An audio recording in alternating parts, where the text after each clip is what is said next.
And I'm going to mute everyone. And we're going to go through the program, and then we'll take questions at the end, so it doesn't get kind of crazy for people trying to talk. So I'm going to, everybody's muted, I think. I can see. Anybody else unmute themselves? Don't unmute yourself. Cindy, can you mute? Joy? What? You guys aren't muted. Let me try to, I'm trying to, there you go. Okay, I'll mute. There you go. Okay. Anybody else? Susan, mute yourself. Sherry, Stephen. Not letting me do it for some reason. Okay. All right. Well, welcome everyone. Today's CTA, which stands for Club Training Assembly, is about Rotary programs for young leaders. So we're going to be talking about RYLA Interact and Rotary Youth Exchange, and then touching a bit on Rotaract. But I hope everybody's healthy and safe, and sounds like people are starting to get out a little bit more, which is wonderful. And we really appreciate you taking the time to be with us this morning, because these are some of the most important programs for our future, not just as as the world's future, but for our Rotary future. So welcome and thank you for joining us. Daniel, my name is Becky Moser, and I'm from Clovis Rotary, and I'm currently the Interact Director. And my cohort in crime is Daniel Enriquez, who's also going to be helping me with this program, and he is our Rotary Youth Exchange Director. So like I said, we're going to run through some of this information. I know a lot of things have changed. A lot of things have been canceled this year, which is really unfortunate. But we don't want to lose sight of the benefit of these programs. And just like our Rotary clubs have had to make some changes in how we approach things, we may have to do that with some of these programs as well. So we don't want to lose sight of them. We just need to maybe think a little bit differently on how to use them or work. Questions? Pardon? And at that time, they'll get to Rotaract. Okay, mute yourself. Oops, okay. All right, so we're going to start with Interact, because I was involved a couple years ago in a strategic planning session where all of the youth services got together to talk about our programs and how they interact, excuse me.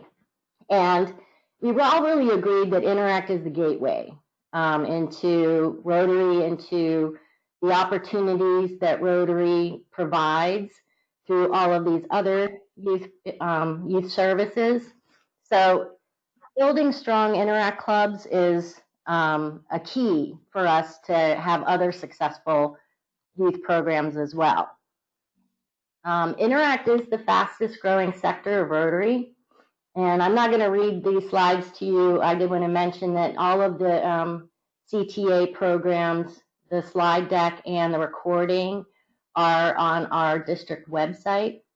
So if you want to refer anybody to them, if they miss the opportunity to join us, please do that and take advantage of that. That's why we're recording. So, but definitely, there are benefits to Interact. Our future, like I said, in Rotary, but to our community really is to instill the ethics and the interest in community service in our young folks. And it seems like, that's something that is growing. And, obviously it's happening not just in our area, but we've added 6 new clubs this year, which is wonderful. So we're up to 48 clubs right now. But really, there's, some key things. There's a lot of resources out there that can help you if you are starting an Interact club. And also, we've had a lot of clubs that kind of reinvigorated. They weren't terminated, but they've, refocused their attention on them and have really brought them back to life. So again, I want to impress that this is something we can continue to do into next year. These are the kinds of things that, you have to hit the ground running when you're starting out with a new school year. Hopefully the schools will be in session. But that really, is something that could be started now in terms of, reaching out to administration at the schools and that kind of thing. But there are a lot of resources out there for you. These are all on the RI website, as well as I have all of these documents and, I'm happy to send you anything. But there is, the Interact clubs function just like Rotary clubs. And that's the purpose of it, is to give them an opportunity to build teamwork, to have an opportunity to take a leadership role. They have a board, they have bylaws, they have a constitution, and those are key elements to having a well-run Interact club. And when we have some in our my club in Clovis, that the advisors really don't even have to do anything anymore. The kids run with it. They administer, their meetings, and they send their notices and, pick their projects and things like that. So, that's what we want them to do. We want them to be independent and learn leadership skills from this opportunity.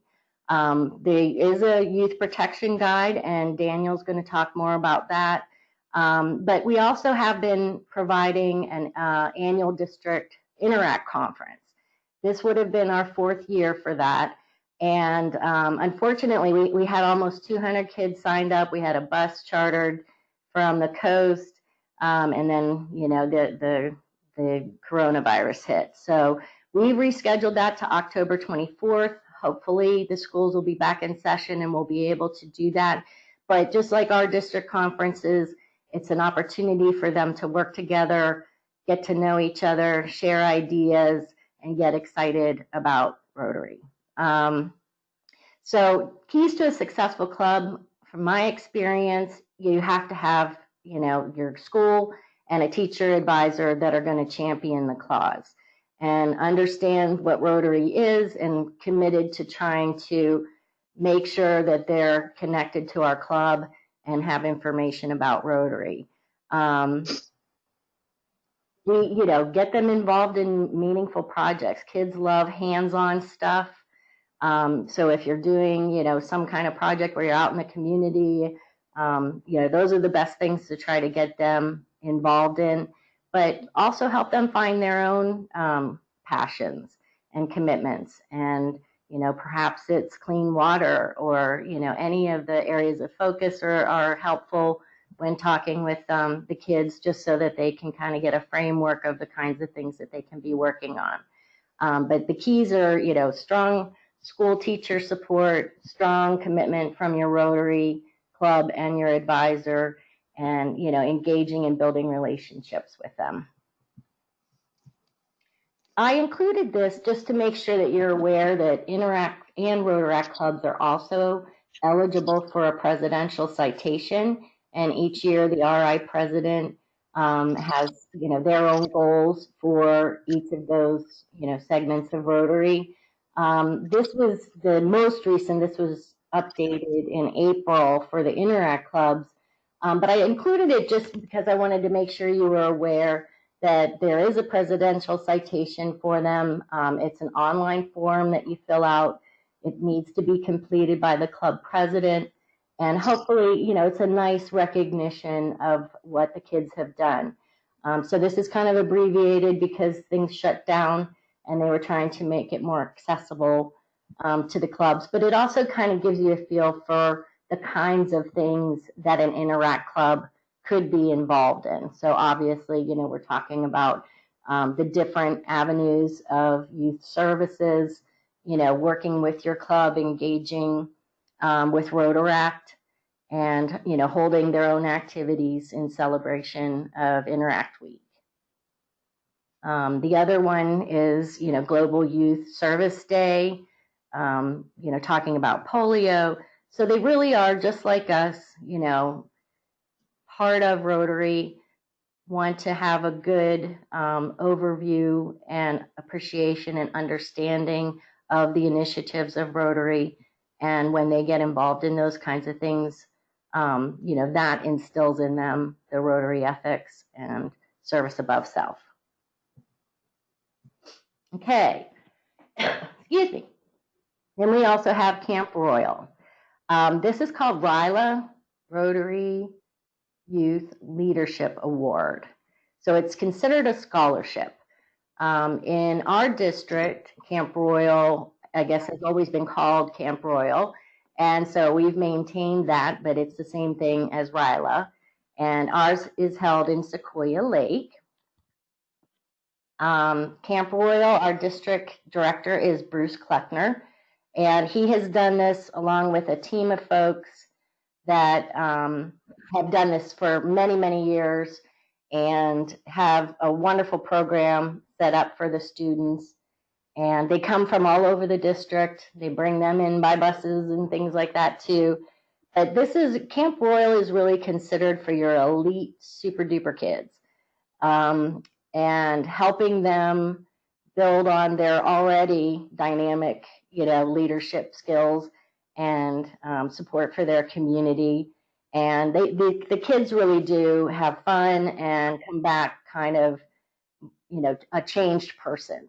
And obviously they also talk about Rotary initiatives and get an appreciation for service. So just a little bit, if your club isn't currently participating, they're part of our district dues, and then the clubs sponsor the scholarships. So it's $90 per student. There is a female and a male camp. Each one can hold about 120 kids, and their program is for a full week in June. There is a pretty extensive application process and health screenings and parent, you know, releases and things like that, obviously, because the kids are gone for an entire week. But they do have an incredible infrastructure to make sure that the kids are safe. They have nurses, they have counselors, you know, and then they have a lot of different speakers that come from our Rotary ranks. So this is a wonderful opportunity if anybody is interested in, you know, sharing their knowledge about Rotary or a particular topic. You know, please get in touch with Bruce and let him know that you'd like to be involved.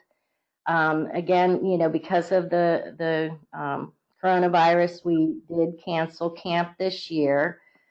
So in an effort to try to assist the students that were signed up for camp going into, you know, finishing their senior year next year, they're considering offering a camp focus. And that will be more, it'll be shorter. It wouldn't be a full week. I think it's probably like more like 2 or 3 days. But it really is to try to help them prepare for their future. And, you know, how do they continue in Rotary? How do they handle college life or entering into the workforce? So I think it is a wonderful opportunity if we're able to pull that off. And, you know, we'll keep you posted, and Bruce will keep you posted as they continue to look at the camp. Okay, now I'm going to turn it over to Daniel, who is in charge of our Youth Exchange program. Thank you, Becky. Good morning. I am Daniel Enriquez from Tulare Sunrise Rotary. Thank you guys all for joining us this morning to kind of talk about youth programs. We really appreciate you guys taking time out of your schedules to do so. I see that Mark Perry is on here also, and when we get to youth protection, Mark, if there's anything that I might be missing, feel free to jump in. He is our compliance officer for Exchange program. So as for Youth Exchange for this upcoming year during Joy's district governor year, The Youth Exchange team has voted, along with Joy, to actually suspend for the year due to all of the things going on in the world. So I believe we have informed all clubs already, but just in case your club was participating and did not know of that decision yet, I thought I would let you guys know that for the upcoming year, we will not have students coming or going on exchange with Rotary due to many of our partners canceling and us finding it difficult to find partners to exchange with. But with that said, it doesn't mean Youth Exchange we stop, because as soon as we receive kids, it's time to start planning for the next year. So typically we are in high schools and promoting Youth Exchange starting in September. So we're not sure if we're going to start in September or push that back a little bit, but we will be promoting and looking for students to go on exchange. And so what Youth Exchange is a one-for-one exchange. And so we find students here that are wanting to go on exchange from our district, and we send them overseas to our partners, and then our partners send us students. So if your club is interested or has ever thought about possibly being a part of Youth Exchange, feel free to reach out to me. I will be contacting everyone in the district as we start promoting Youth Exchange, and as they start getting clubs going, we will be emailing all you guys, and just feel free to reach back and let me know if you guys are interested in that. So in order to send a student, you do need to receive a student. The student that we send needs to be between 15 and 18 and a half on date of departure.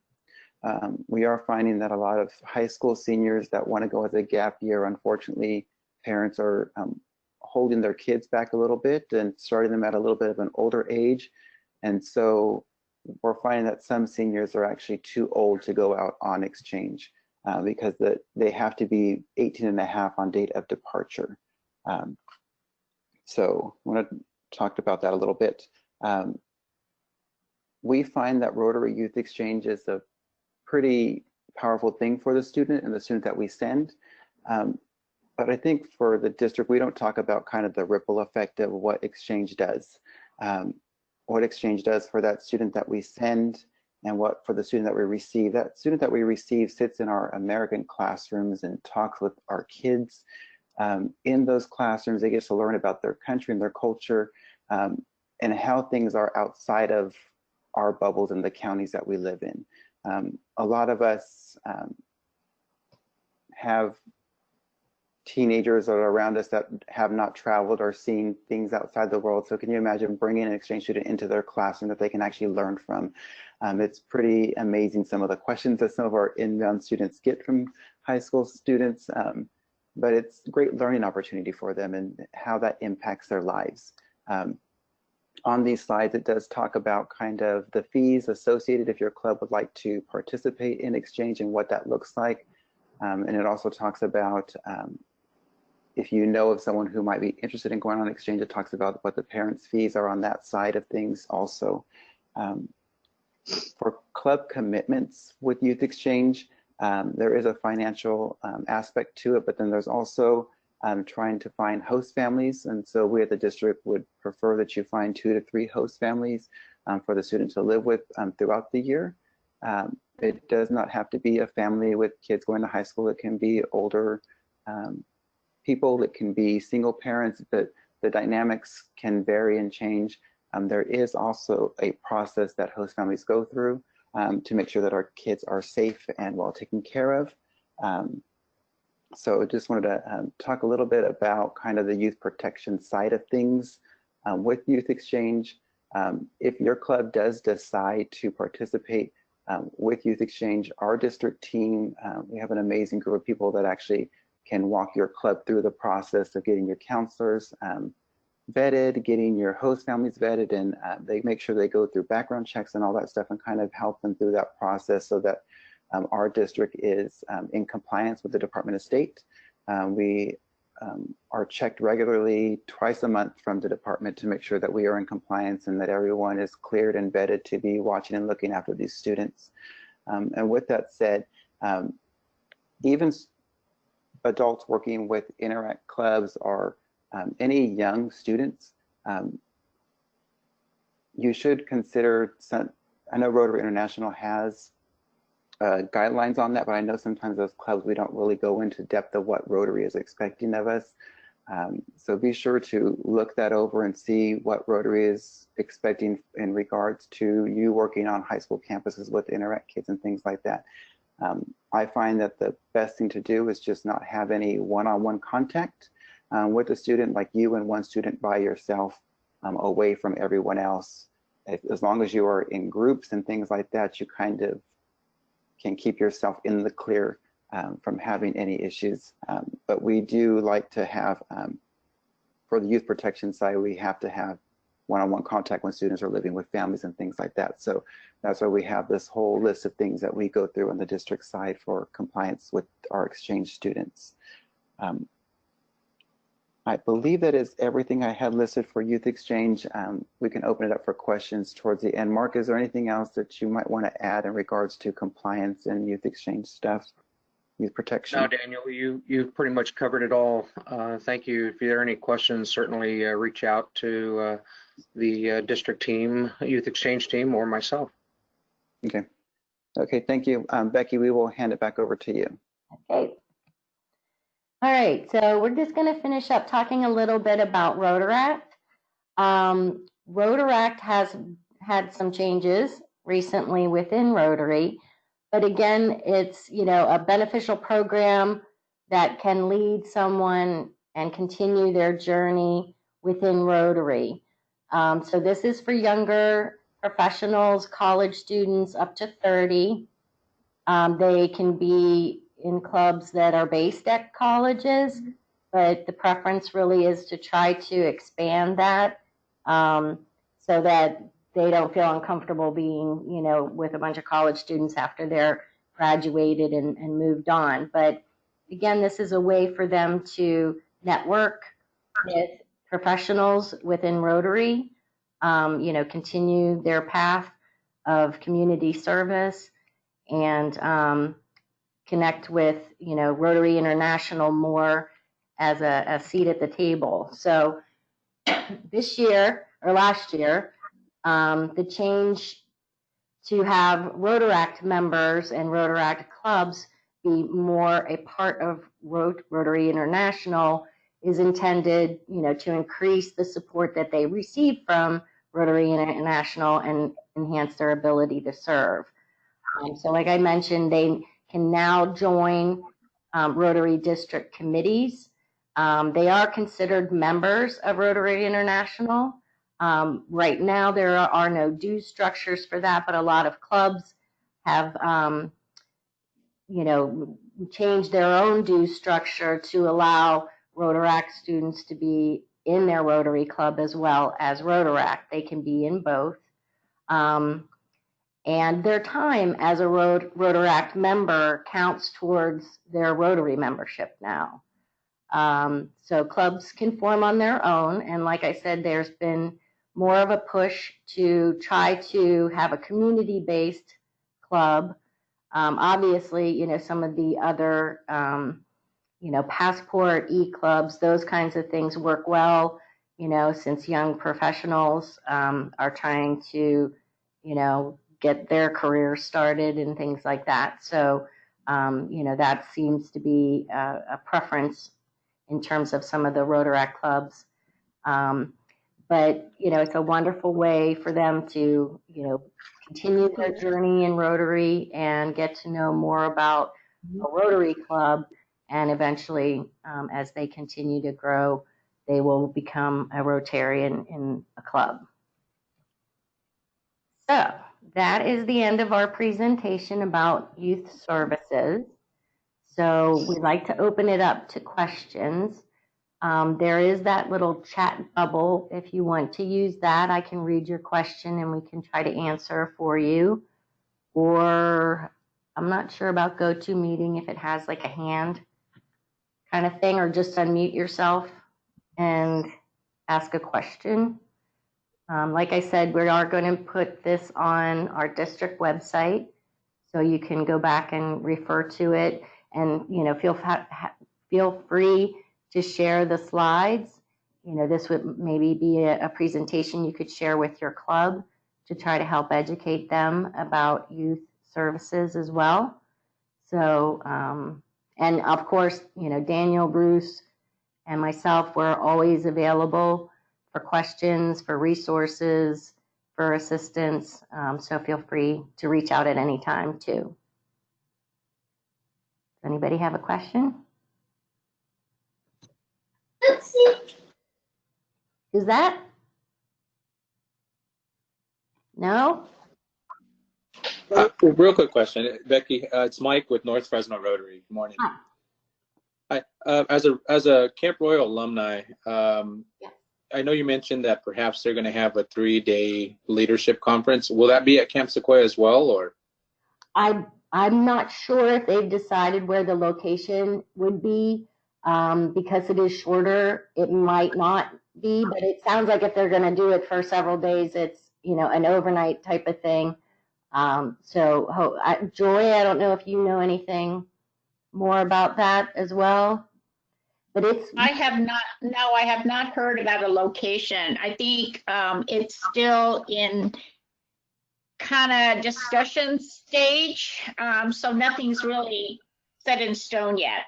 Just trying to figure out everything, just like everything else that's going on. Right.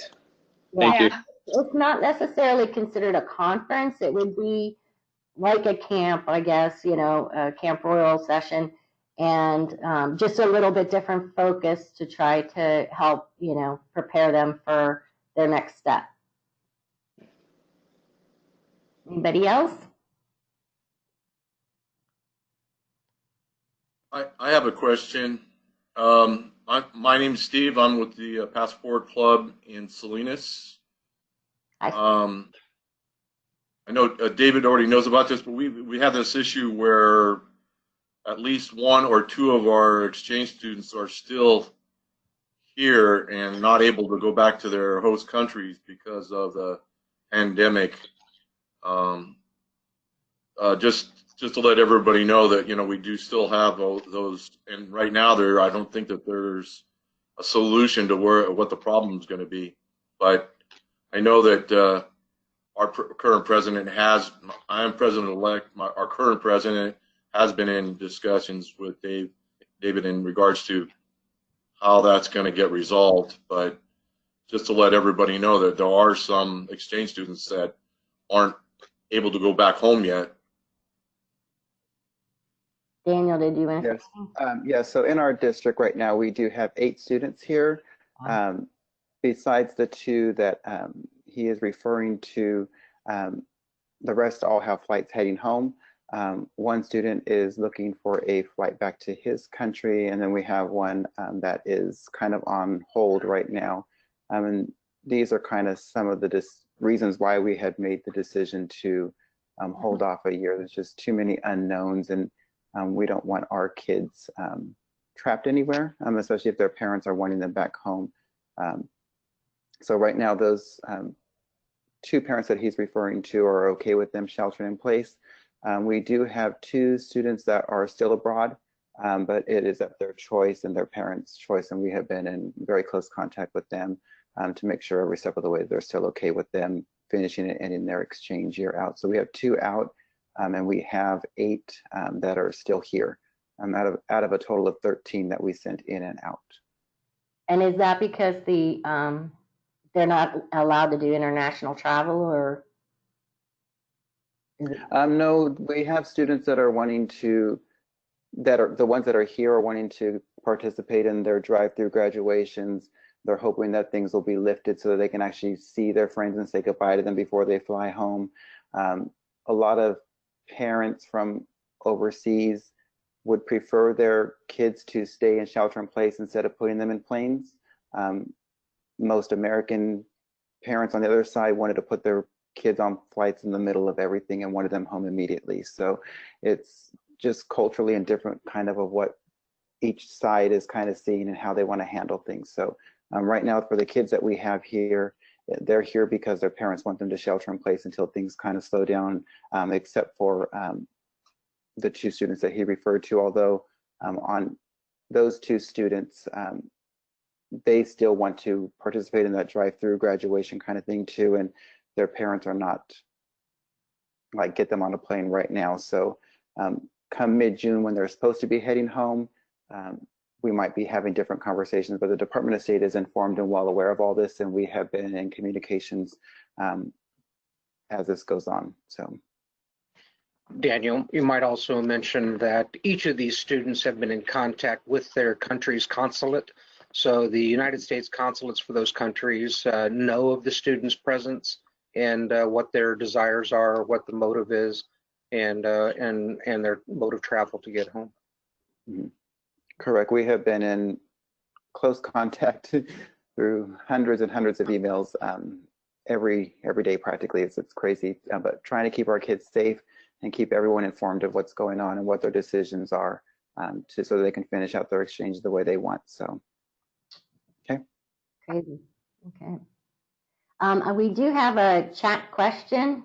It's I've heard that there are some schools expressing interest in younger members looking at a club experience, such as middle schools. Do we have them in our district? So I'm assuming that's related to Interact. And we do have very few, but because they can join Interact as young as 12, they there can be clubs at the middle school level. The thing that I've noticed, we have one school in our area in Clovis where they had a combined club between the middle school and the high school. And that had good and bads because the kids are kind of on different pages in that age span. But yes, you can have an Interact club at a middle school, and it would be set up the same way you would set it up in a high school. Anne, did you want to say something? Yeah, this is Ann Apple. Just an observation about Youth Exchange. These students are still those that are here. We had the student from Istanbul, Turkey, do a presentation at our Zoom meeting for my club, and he did a fantastic job, and seems very happy and comfortable, and is really excited about the opportunity he's had. So while they're still here, you might want to take advantage of having them possibly as a program. He did a great job for us. I've also heard that prior exchange students have been a program because it's so, everybody's on Zoom right now. So if they're in another country, it worked out really well to reconnect with a prior exchange student as well. Yeah, so our club just did that, and we actually invited all our past kids, and they were all on it. We gave them all like 5-6 minutes each to kind of talk and give a chance for them to connect and kind of see everybody. So it's kind of nice. Good morning, Becky and Daniel and everybody else. This is Burnett from the Rotary Club of Smooth Valley Passport. So I just want to say, first of all, that for the first year working with Youth Exchange, especially Daniel and Mark and Paul are extremely helpful and very responsive. And any question you send to them, they respond right away and get back to you. So they're a great team, and I appreciate that a lot about you guys. And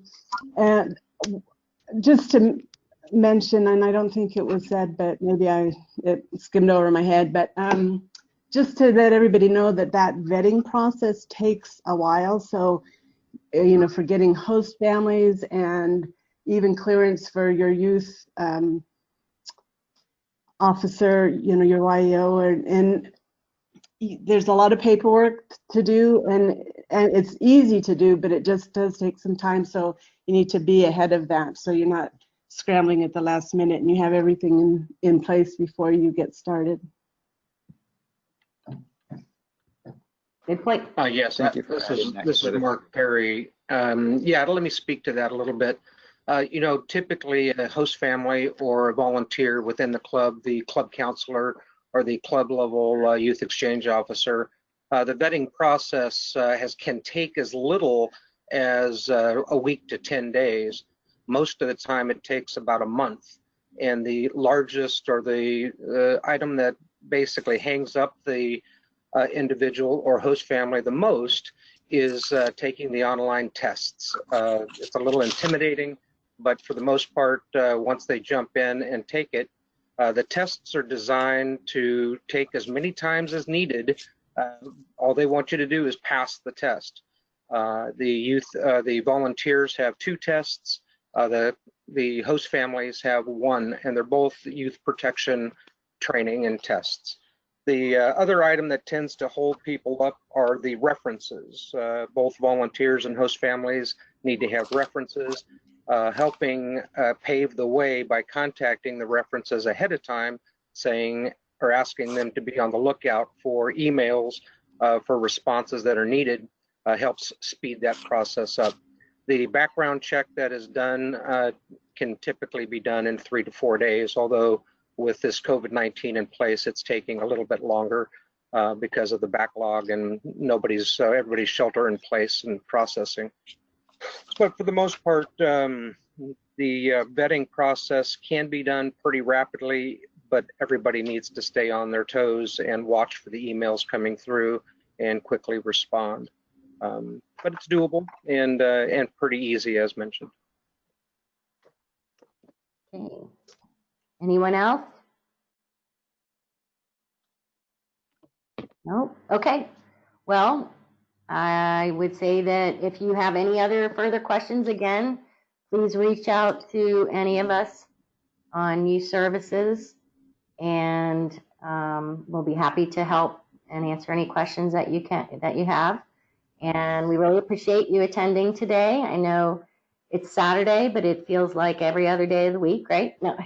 So, but we do appreciate you being here and taking the time and trying to learn more about the different avenues of service, and we appreciate it. Thank you very much.